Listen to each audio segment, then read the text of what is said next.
Hey, what's up guys? In this video, I want to tell the story of, well, we'll let them remain anonymous, but I do have their permission to tell their story. So I just spent an hour on a one-on-one call with an Amazon FBA seller. They booked a call with me because they wanted to talk about, well, their current situation with their Amazon FBA business. Now, I know you see the big number behind me. They're down about 30 grand. As far as their Amazon FBA journey has gone, it has not gone great. And no, they were not in my FBA course, by the way, because I would never let people get this far. But that being said, they did take an FBA course. They didn't get like kind of the hand holding they needed. I'm not trying to like put it all on a course, by the way. The biggest barrier of entry to selling on FBA in general is probably just how confusing it is to get started and kind of just getting guidance of like, go here, do this, do research. Here's how you do research. Don't skip the financial validation portion, which definitely could have been done better in this person's case. But I guess I just want to do a short video. It doesn't need to be a long one. Give you some quick insights into what went wrong. And then if you guys are on the fence about maybe doing FBA, or if you're doing FBA, or if you just have an Amazon business, like try to learn from this, because these are pitfalls that are there for all of us, even print on demand, because yes, ad spend was involved. And you know what, let's not even jump the gun.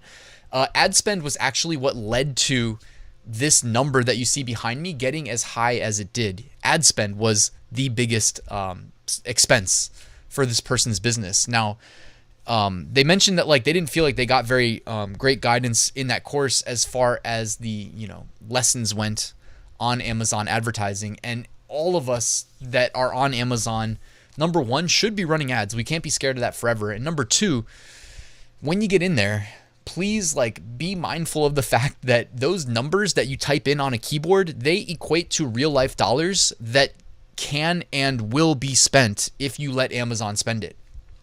In this case, the biggest mistake that was made by this person was that they set up an auto campaign for their primary FBA product. And again, this could be a merch t-shirt, by the way. It doesn't matter that it was FBA. This could be KDP, this could be merch, this could be FBA, could be FBM, doesn't matter. They set up an auto campaign and they set a default bid of about $1.20. Okay? Now $1.20 is just a random number because it depends on what it is you're selling that ultimately determines like what your bids should be. So when I say $1.20, that doesn't tell us anything, because what if the suggested bid is like $2.50, right? So you're coming in at half that. But here's the thing, that was not the case. They bid what ended up being, we did some investigation, we did a screen share. It was roughly 5 to 6 times what they needed to bid per the Amazon suggested bid, which by the way typically comes in pretty high. In my advertising course, I always recommend to people, come in under the Amazon suggested bid, monitor your impressions, monitor your clicks, and then determine later if you need to increase it. Because if you start high, you're almost guaranteed to start getting impressions, which lead to clicks, and then you never really know if you could have achieved the same level of success without bidding as much. Okay, so they were bidding 5 to 6 times what they needed to. They had a pretty high daily budget, and they just weren't that comfortable in Seller Central, didn't spend that much time in Seller Central. And I don't even know the actual amount of time that this was allowed to go on for, but they racked up a massive bill. I got to see their lifetime ad spend, and it was about 24 grand. And they only had 2 products in their Seller Central account. One of them was FBM that I did see campaigns, but they were inactive. So yeah, so this one FBA product, man, 24 grand. And let me just tell you for perspective, this product, in order just to get it manufactured in overseas and import it, cost $8 per unit, and they started with an initial order of 1,000 units. And I just got off the phone, so I have all this memorized. So if you do the math, 1,000 units, $8, and that's for production plus shipping, $8,000. Okay, so that's 32 grand in the hole. Not necessarily in the hole, because they're actually like successfully selling these products, as you would expect when your ad spend is that high. But here's the other issue. I mean, there's just so much. I feel bad because, yeah, like I feel like this person was led astray, and I know whose course they took.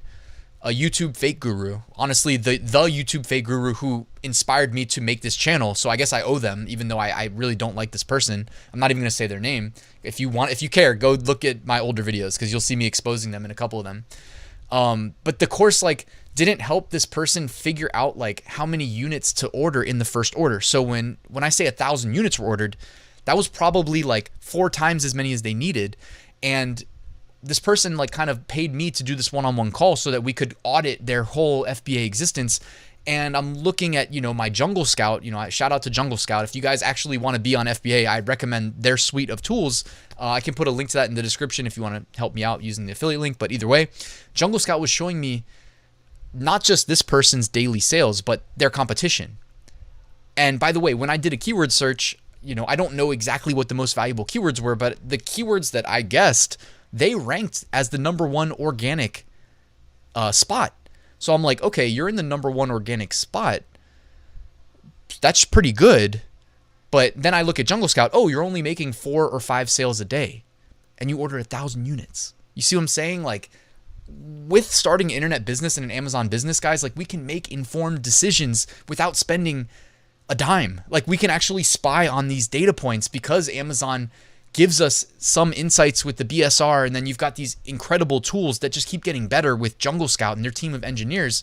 And I'm like, okay, you're in the #1 organic spot, 4 to 5 sales a day. The people next to you are making 4 or 5 sales a day. Nobody's making that many sales. So this whole niche is not making that many sales, and we're in like the peak season right now for what they were selling. So they were just kind of misled into thinking this was a good product. In general, I don't think the demand was high enough. I mean, when you're in the #1 organic spot and you're not able to move these units, it's not great, right? Especially with the ad spend going crazy.